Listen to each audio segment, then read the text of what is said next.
Hi friends, welcome back to my channel. இன்னைக்கு நம்மளோட சேனல்ல பார்க்க போற ரெசிபி என்னன்னா பானி ரசம் பூரி. இந்த ரெசிபி பிடிக்காதவங்க யாருமே இருக்க முடியாது. இது எப்படி வீட்லயே சிம்பிளா செய்யலாம்ன்றது தான் நான் இன்னைக்கு செஞ்சு காட்ட போறேன்.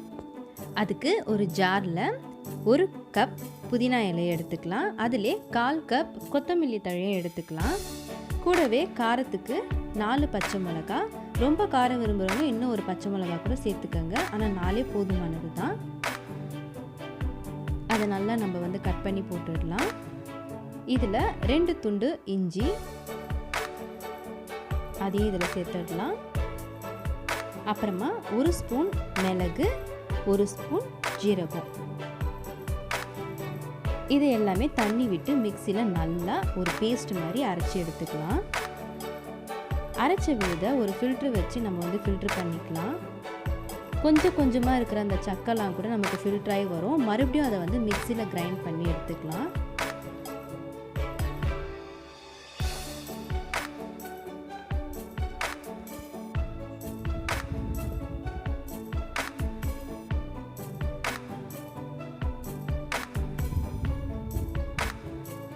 ஒரு பெரிய எலுமிச்சை பழம் அளவுக்கு புளி ஊற வச்சு அந்த கரைசலையும் இதோட சேர்த்துக்கலாம்.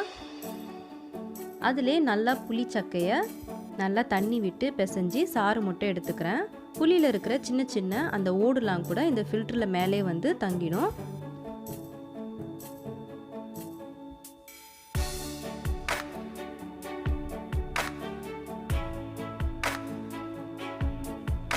இப்போ ரசம் ரெடி ஆயிடுச்சு. இதில் இந்த ரசத்துக்கு தேவையான அளவு உப்பு சேர்த்துக்கலாம். உப்பு சேர்த்துட்டு ஒரு முறை டேஸ்ட் பண்ணி பார்த்துடலாம், புளிப்பு காரம்லாம் கரெக்டாக இருக்கான்னு. இது கூட தேவைப்பட்டால் ஒரு அரை எலுமிச்சைப்பழ ஜூஸ் சேர்த்துக்கலாம். இது இன்னும் ரொம்பவே நல்லாயிருக்கும். இது ஆப்ஷனல் தான், வேணும்னா நீங்கள் யூஸ் பண்ணிக்கலாம், இல்லை புளி தண்ணி மட்டுமே போதும். அவ்வளோதான் ஃப்ரெண்ட்ஸ், ரசம் ரெடி. இப்போ மாவை ரெடி பண்ணிக்கலாம். அதுக்கு ஒரு பேஷனில் 1 கப் ரவை, 2 ஸ்பூன் மைதா சேர்த்துக்கிட்டு அந்த மாவுக்கு தேவையான அளவு மட்டும் உப்பு போட்டு கொஞ்சம் கொஞ்சமாக தண்ணி விட்டு நல்லா டைட்டாக மாவு பிசைஞ்சிக்கணும். ரவை தண்ணியை ரொம்பவே அப்சர்வ் பண்ணிக்கும். ஸோ அதனால் கொஞ்சம் கொஞ்சமாக விட்டு நல்லா நீங்கள் இது பண்ணணும். இவ்வளோ தான் தண்ணி தேவைன்றது நம்மளால் மெஷர் பண்ண முடியாது. இது ரொம்ப டைட் கொடுத்து பிசைஞ்சு வச்சுக்கணும். பாருங்கள், இந்த அளவுக்கு இருக்கும். இப்போ இதை ஒரு ஈரம் கொண்ட துணியாலேயோ இல்லை ஒரு பிளாஸ்டிக் கவராலேயோ நம்ம இதை கவர் பண்ணி வச்சிடலாம். கவர் பண்ணி வச்சுட்டு இதை 1 மணி நேரத்துக்கோ இல்லை அரை மணி நேரத்துக்கு ஒரு முறை எடுத்து பிசைஞ்சு மறுபடியும் நம்ம இந்த மாதிரி வச்சிடலாம். பிசைய மாவு கொஞ்சம் சாஃப்ட்டு கொடுக்கும். இதை அப்படியே எடுத்து வச்சிடலாம். இப்போது ஸ்டஃபிங் ரெடி பண்ணிடலாம். அதுக்கு ஒரு பேனில் எண்ணெய் விட்டு மிளகாய் தூள் 1 ஸ்பூன், இது காஷ்மீர் சில்லி இருந்தால் கூட நீங்கள் யூஸ் பண்ணிக்கலாம். கரம் மசாலா 1 ஸ்பூன், கூடவே மஞ்சத்தூள் ஒரு 1/4 ஸ்பூன் சேர்த்துக்கலாம். இதையே நான் எண்ணெயில் பண்ணுறேன்னா, எண்ணெயில் நீங்கள் முதல்ல இதெல்லாம் போடும்போது அந்த பச்சை வாசனைன்றது போயிடும். ஒரு 2 உருளைக்கிழங்கை நான் வேக வச்சு மசிச்சு வச்சுருக்கேன். அதை இதனோட சேர்த்துட்டு நம்ம ஃப்ரை பண்ணிடலாம்.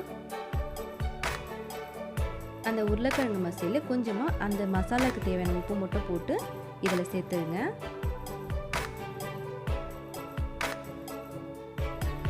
இந்த உருளைக்கிழங்குக்குள்ளே அந்த காரம் சேரணும். அது வரைக்கும் நம்ம பெரட்டி எடுத்துக்கலாம். தண்ணிலாம் விட வேண்டிய அவசியம் இல்லை ஃப்ரெண்ட்ஸ்.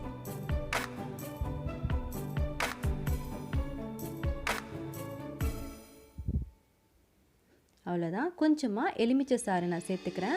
ஆம்ச்சூர் பவுடர் இருந்ததுன்னா நீங்கள் ஸ்டார்டிங்லேயே அந்த மிளகாய் தூளோட சேர்த்துக்கங்க. ஆம்ச்சூர் இல்லாததுனால நான் புளிப்புக்காக எலுமிச்சை பழம் சேர்த்துருக்கேன். இப்போ மாவு நல்லா பிசைஞ்சு உருட்டிக்கலாம். பாருங்கள் எந்த அளவுக்கு சாஃப்டாக இருக்குது. நான் ஒரு 2லேருந்து 3 டைம் இப்படி எடுத்து பிசைஞ்சு வச்சுருந்தேன். நீங்கள் ரசம் காலையிலே ரெடி பண்ணி வச்சுட்டுங்க. அது ஊற தான் டேஸ்ட்டு நல்லாயிருக்கும். இப்போ மாவு நம்ம பெரட்டிக்கலாம். இது ரொம்ப நைஸாக தேய்க்கணும்னு அவசியம் இல்லை. கொஞ்சம் கனமாக எடுத்துக்கலாம். அப்போ தான் பூரி உப்பி வரும். ரொம்ப மெல்லிசாக திரட்டிட்டிங்கன்னா அது உப்பாது. பாருங்கள், இந்த அளவுக்கு ஒரு கனம் இருந்தால் போதும். இப்போது நமக்கு எந்த ஷேப், ரவுண்ட் ஷேப், சின்ன சைஸ், பெரிய சைஸுன்ற மாதிரி மூடி எடுத்து நம்ம இதை கட் பண்ணிக்கலாம் அளவாக.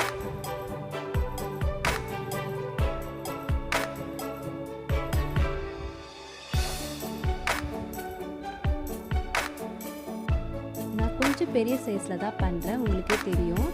அப்போ தான் பூரி நல்லா உப்பி வரும்போது நமக்கு ரொம்ப அழகாகவே இருக்கும். பாருங்கள், தனியாக வந்துடுச்சு. இந்த கனம் இருந்தால் தான் நல்லாயிருக்கும். இப்போது எண்ணெயில் பொரித்து எடுத்துடலாம்.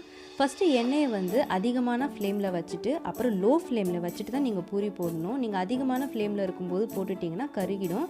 பாருங்கள் எவ்வளோ அழகாக உப்பி வருது. ரொம்ப நிறையவும் வந்து எண்ணெயில் போடக்கூடாது. ஏன்னா ஒரு பூரியும் உப்பி வர்றதுக்கு ஒரு ஸ்பேஸ் இருக்கணும். அப்போ தான் அது உப்பும், இல்லைன்னா வந்து அப்படியே ஒரு மாதிரி அமுங்கமாயிடும். நம்ம வந்து பூரியில் உடச்சி ஸ்டஃபிங் வைக்க முடியாத போயிடும். ஸோ அதை கேர்ஃபுல்லாக பார்த்துக்கோங்க. நல்ல ப்ரௌன் கலர் வரணும், அந்த கிறிஸ்பினஸ் இருக்கணும். நீங்கள் சீக்கிரமாக எடுத்துட்டிங்கன்னா அது ரொம்ப சாஃப்டாக இருக்கும். பாருங்கள், நம்ம பூரி ரெடி ஆகிடுச்சு. இப்போ இதை எடுத்துடலாம். நான் இருக்கிற எல்லா மாவுலையும் பூரி ரெடி பண்ணி எடுத்துட்டேன். இப்போ சர்வ் பண்ணிடலாம். பூரிக்கு சென்டராக இந்த மாதிரி உடச்சி விட்டுட்டு அந்த உருளைக்கிழங்கு ஸ்டஃபிங் சேர்த்துடலாம். ஆனியன் தேவைப்பட்டால் இந்தமாரி பொடியாக நறுக்கி சேர்த்துக்கோங்க. கூடவே கொஞ்சமாக கொத்தமல்லி அதில் சேர்த்துட்டு ரசம் ஊற்றி சாப்பிட்டுடலாம். ரொம்பவே நல்லாயிருக்கும் ஃப்ரெண்ட்ஸ். கடையில் இருக்கிறத விட இது ரொம்பவே நல்லாயிருக்கும். கடையில் எப்படி செய்வாங்கன்ற ஒரு பயம் இருக்கும். இது நம்ம வீட்டிலே செய்கிறதுனால ரொம்ப ஆரோக்கியமானதும் கூட. இந்த ரசம் வந்து ரொம்ப ரொம்ப ஹெல்த்துக்கு நல்லது. நீங்கள் பூரியில் இல்லாமல் தனியாக செப்ரேட்டாக கூட இந்த ரசத்தை குடிக்கலாம். அவ்வளோதான் ஃப்ரெண்ட்ஸ், பானி ரசம் பூரி ரெடி ஆகிடுச்சு. இந்த டிஷ்ஷை செஞ்சு பார்த்துட்டு எப்படி இருந்ததுன்னு சொல்லிட்டு இந்த கமெண்ட் செக்ஷனில் தெரியப்படுத்துங்க. லைக் பண்ணுங்கள், ஷேர் பண்ணுங்கள்.